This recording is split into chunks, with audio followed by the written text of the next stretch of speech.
लिबास तन पे सलामत हैं, हाथ खाली हैं, हम एक मुल्क के खुदा दाद के सवाली हैं। नमस्कार, मैं हूं राजीव और आप देख रहे हैं घूमता हुआ आईना।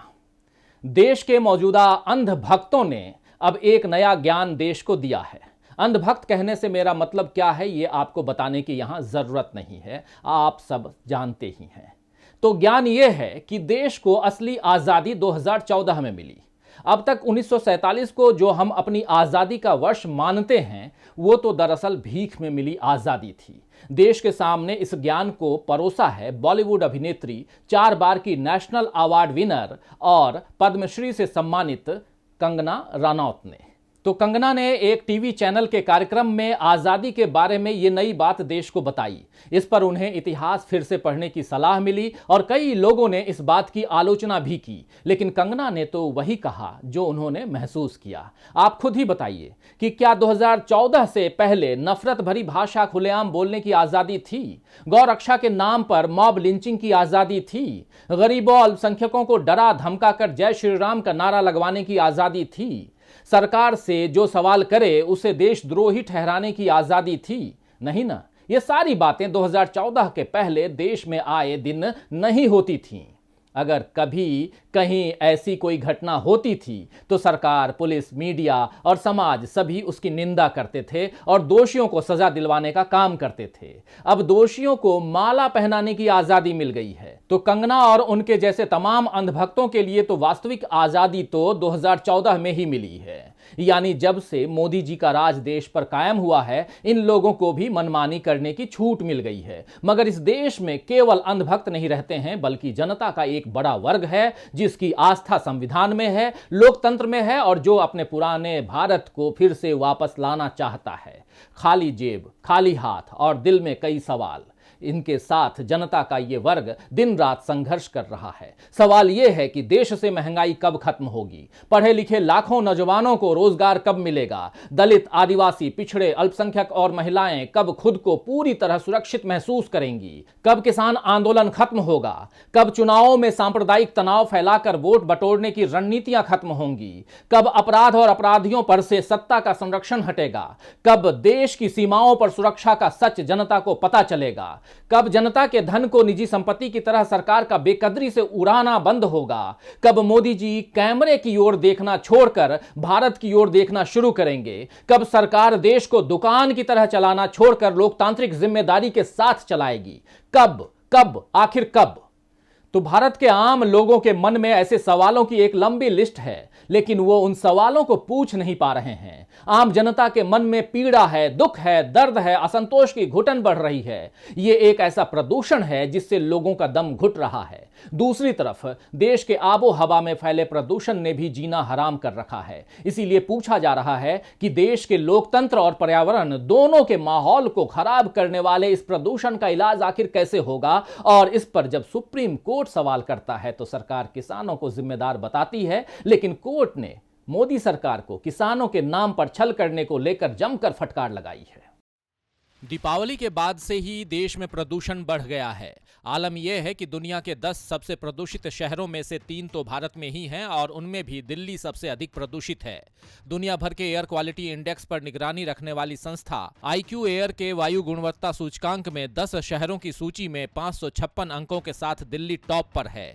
कोलकाता 177 AQI के साथ चौथे स्थान पर है और 169 AQI के साथ मुंबई 6ठे नंबर पर है।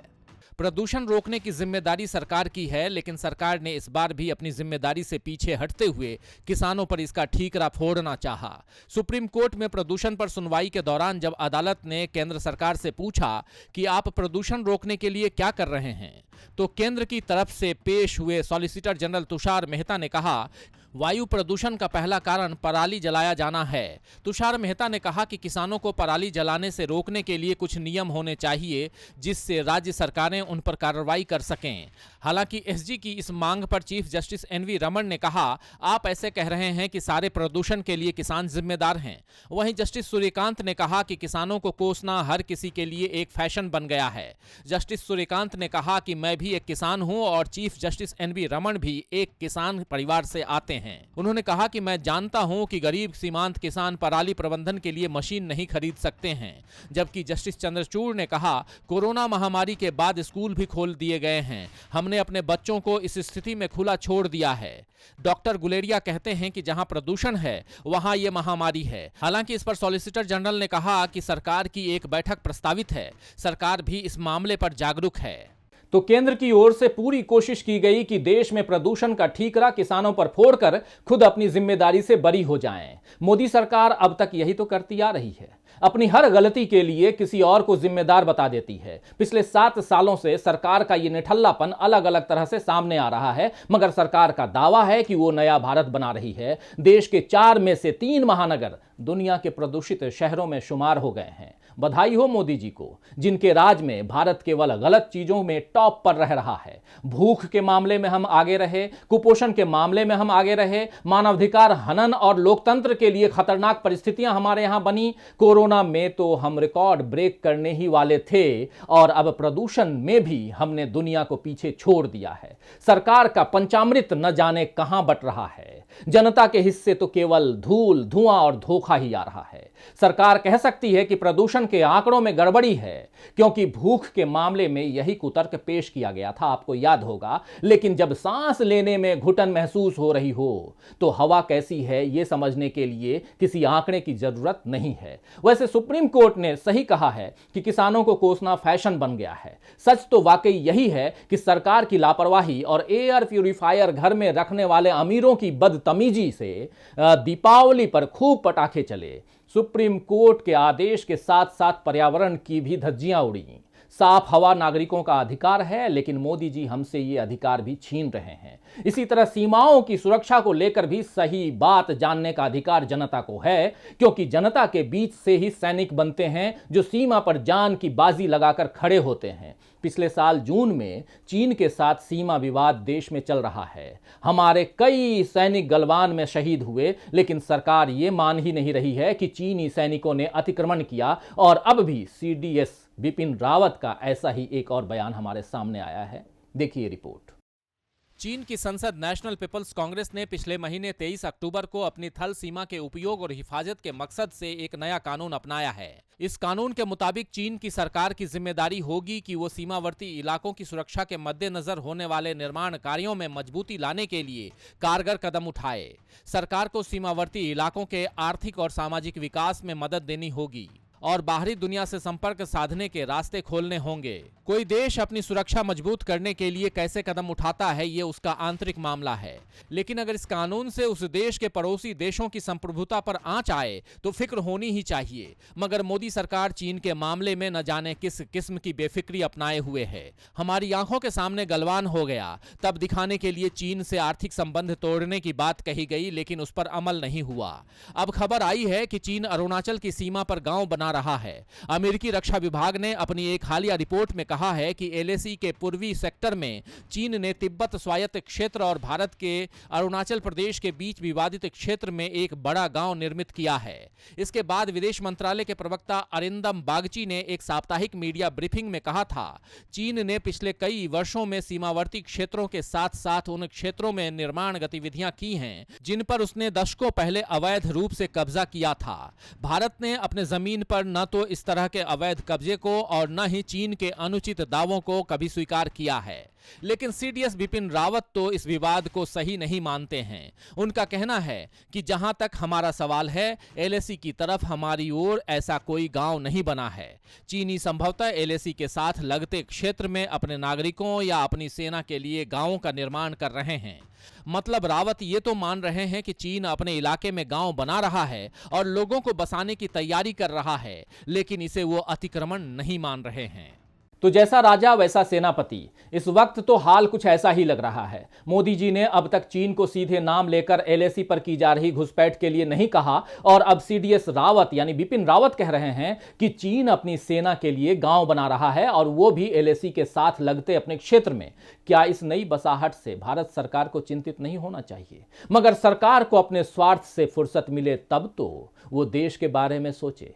देश में इस वक्त कई तरह की मुसीबतें खड़ी हुई हैं। सांप्रदायिक तनाव, महंगाई, बेरोजगारी, बीमारियां, इन सब के कारण लोग सामान्य जीवन नहीं जी पा रहे हैं, मगर सरकार जनता के पैसे को पानी की तरह बहाकर गौरव गान करवाना चाहती है।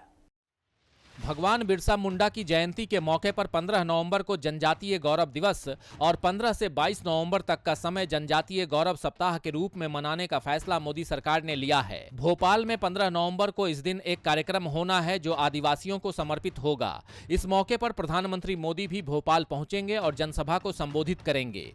मोदी जी के इस जनजातीय प्रेम दिखाने वाले कार्यक्रम के लिए लगभग 2 लाख आदिवासियों को पूरे राज्य से लाया जाएगा।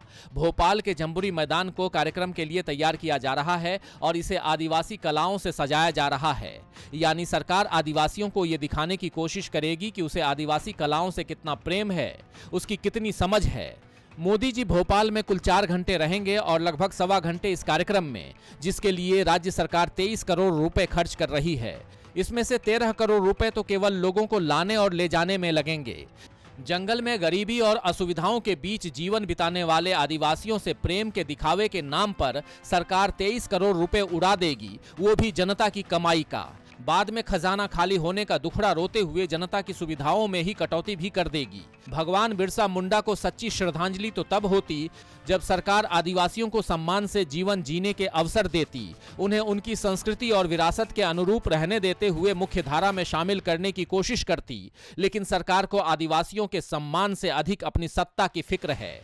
मध्य प्रदेश में 47 विधानसभा सीटें जनजातियों के लिए आरक्षित हैं, जिनमें से 2018 में बीजेपी को केवल 16 सीटें मिली थीं। झारखंड भी बीजेपी के हाथ से गया और छत्तीसगढ़ भी। इसीलिए अब बीजेपी आदिवासियों को अपने पाले में करने में लगी है। वैसे मोदी जी 15 तारीख को देश के पहले पब्लिक प्राइवेट पार्टनरशिप से बने रेलवे स्टेशन हबीबगंज का भी उद्घाटन करेंगे। बताया जा रहा है कि केंद्र को स्टेट ट्रांसपोर्ट डिपार्टमेंट की ओर से भेजी गई सिफारिश में कहा गया है कि भोपाल पर 16वीं शताब्दी में गोंड शासकों का शासन था। गोंड रानी कमलापति की याद को बरकरार रखने के लिए हबीबगंज रेलवे स्टेशन का नाम उनके नाम पर कर दिया जाए। तो हबीबगंज रेलवे स्टेशन भोपाल की खास पहचान है, लेकिन अब उस पहचान को मिटाने का काम बीजेपी करेगी और रानी कमलापति के नाम से इस स्टेशन को जाना जाएगा। अच्छा होता अगर गोंड रानी कमलापति के नाम से बीजेपी कोई नया विश्वविद्यालय खोलती या कोई नया अस्पताल बनवाती, लेकिन जनता की भलाई वाले ऐसे काम बीजेपी को सत्ता के आगे याद कहां रह जाते हैं। उसे केवल जनता के पैसे याद रहते हैं, जिन्हें हम अपनी संपत्ति समझते हुए सरकार बेदर्दी से खर्च करती है। भोपाल का उदाहरण हमारे सामने है और इधर यूपी का भी हाल कुछ ऐसा ही है। यूपी में जल्दी ही चुनाव होने हैं और बीजेपी फिर से सत्ता में लौटने के लिए तत्पर है। कई सारी परियोजनाओं और विकास कार्यों का उद्घाटन करने में बीजेपी लग गई है, क्योंकि उसे जनता के सामने अपनी विकास वाली छवि बनानी है। 16 तारीख को प्रधानमंत्री नरेंद्र मोदी लखनऊ गाजीपुर पूर्वांचल एक्सप्रेसवे का लोकार्पण करेंगे। ये कार्यक्रम सुल्तानपुर में होगा। पीएम के इस कार्यक्रम में भारी भीड़ जुटाने की जिम्मेदारी सुल्तानपुर प्रशासन को मिली है। मोदी जी की सभा में शामिल होने के लिए करीब 2 लाख लोगों को लाने का लक्ष्य है, जिसके लिए 2000 बसों का इंतजाम किया जा रहा है। सुल्तानपुर के डीएम की तरफ से रोडवेज के प्रबंध निदेशक को बसों का इंतजाम करने के लिए पत्र लिखा गया है। एक दिन में 400 किलोमीटर तक का एक रोडवेज बस का खर्च करीब 24,000 रुपए आता है। इस हिसाब से देखा जाए तो 2000 बसों के आने जाने में करीब 5 करोड़ रुपए का खर्च आएगा। वैसे तो ये कार्यक्रम उत्तर प्रदेश एक्सप्रेसवे औद्योगिक विकास प्राधिकरण यानी UPEIDA करा रहा है, इसीलिए इस खर्च को तो वही उठाएगा। लेकिन प्राधिकरण के पास भी तो जनता का ही पैसा है, यानी जनता एक बार फिर मूर्ख बनते हुए अपने ही खर्च पर तालियां बजाएगी और मोदी जी का आभार मानेगी कि वो एक्सप्रेसवे का उद्घाटन कर रहे हैं। बाद में एक्सप्रेसवे पर से जनता जब अपनी गाड़ियों से निकलेगी तो बाकायदा टैक्स भी भरेगी, यानी फिर से उसकी जेब ढीली होगी। जनता पर महंगाई का बोझ बढ़ेगा, लेकिन सरकार को कोई फर्क नहीं पड़ेगा। बीजेपी को केवल सत्ता हासिल करना है, फिर वो चाहे जैसे मिले। अभी तो चुनावों की घोषणा नहीं हुई है। एक बार घोषणा हो जाएगी और फिर चुनाव प्रचार शुरू होगा तो फिर उसमें भी करोड़ों रुपए बहाए जाएंगे। आप याद कीजिए कि पिछले विधानसभा चुनाव में अभी जो 5 राज्यों के विधानसभा चुनाव बीते हैं, उसमें बीजेपी ने 252 करोड़ 2,71,753 रुपए खर्च किए। इनमें से 152 करोड़ रुपए बीजेपी सिर्फ और सिर्फ पश्चिम बंगाल में खर्च की है। हालांकि वहां सत्ता हाथ में नहीं आई, मगर यूपी में बीजेपी कोई चांस नहीं लेना चाहती। आती है। अमित शाह और नरेंद्र मोदी दोनों ने इसकी पूरी तैयारी कर ली है। यूपी के चुनावी किले को फतह करने के लिए अमित शाह ने शुक्रवार को वाराणसी में 700 वरिष्ठ नेताओं, जिला अध्यक्षों और कार्यकर्ताओं के साथ रणनीति बनाई। इस कार्यक्रम में राज्य के 403 विधानसभा सीटों के प्रभारी नेता भी मौजूद रहे। खबरों के मुताबिक अमित शाह ने कहा कि आपको ये सुनिश्चित करना होगा कि योगी आदित्यनाथ की वापसी हो। ये सिर्फ विधायकों का चुनाव नहीं है, बल्कि मोदी की सत्ता में वापसी की चाबी है। यूपी चुनाव में 300 से ज्यादा सीटें जीतें और 2024 का रास्ता साफ करें। अमित शाह ने 300 सीटें जीतने का जो लक्ष्य दिया है, उसकी तैयारी भी उन्होंने कर ही ली होगी, क्योंकि 2014, 2017 और 2019 के चुनावों में बीजेपी को जीत दिलाने में शाह ने यूपी में खूब मेहनत की है और इस बार भी इरादे कुछ ऐसे ही दिखाई दे रहे हैं। बीजेपी चुनावी नारों और जिंगल्स पर काफी मेहनत कर रही है, जिनके जरिए योगी और मोदी की विकास पुरुष वाली छवि बनाई जा सके और ये बताया जा सके कि इनके राज्य में भ्रष्टाचार और अपराध पर कैसी सख्ती बरती गई है। संभावना है कि अब मोदी यूपी में धुआंधार तरीके से विकास परियोजनाओं की शुरुआत करेंगे और जल्दी जल्दी जनता के बीच पहुंचेंगे। इसके साथ ही विपक्षी नेताओं को भ्रष्ट नेताओं के तौर पर जनता के बीच पेश किया जाएगा। इन सब के अलावा तालिबान पर हवाई हमले की योगी की ललकार, राम मंदिर, कैराना का मुद्दा और जिन्ना की एंट्री से भी फायदा उठाने की कोशिश बीजेपी की होगी। तो विकास की बात करते करते बीजेपी एक बार फिर सांप्रदायिकता की धुरी पर चुनाव प्रचार को घुमाएगी। समाज में फिर से धर्म और जाति के नाम पर बंटवारे की लकीर खींची जाएगी, और वो भी जनता के खर्च पर। बीजेपी चुनाव जीते या हारे, जनता तो ऐसे में हार ही जाएगी। खैर, शायर मोहसिन एहसान ने ठीक ही फरमाया है, अब दुआओं के लिए उठते नहीं हैं हाथ भी, अब दुआओं के लिए उठते नहीं हैं हाथ भी, बेयकीनी का तो आलम था मगर ऐसा न था। तो आज के लिए बस इतना ही। फिर मिलेंगे खबरों के नए आईने के साथ। तब तक देखते रहिए डीवी लाइव। नमस्कार।